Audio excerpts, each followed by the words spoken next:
Alaikum Ultrascan Diagnostics. Sir, this is the CVCT of the patient that you had requested. The area of interest is the lower right 678 for implant evaluation.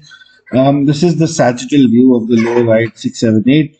We've got periodontal disease, which is affecting all the lower right quadrant and even the upper right quadrant. But specifically talking about the lower right quadrant, you can see furcation involvement in the six, even though the six has a crown, without an endodontic treatment. It does not have a periapical radiolucency. We've got interdental bone loss. We've got oblique periodontitis, which you can see on the sagittal view. We've got PDL widening. We've got a oblique periodontal lesion on the 8 as well. And as you can see, as we move more lingually, we've got excessive bone loss on the lingual aspect as well.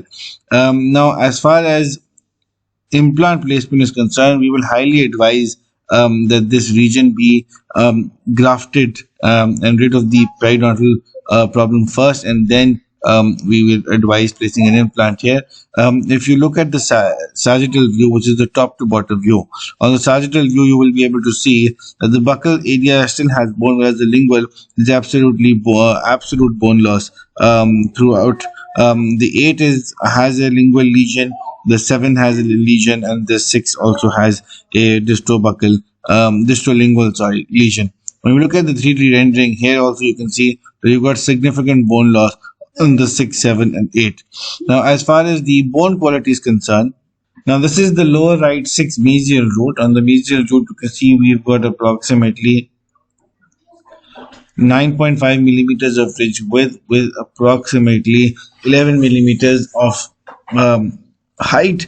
There is a intense radiolucency or lack of cancellous bone around the lower right 6, just around the inferior alveolar nerve. So this could just be a lesion where bone is very hollow, or it could be a vascular lesion. But we will highly advise that the doctor stay away from the inferior alveolar nerve and the bone surrounding it.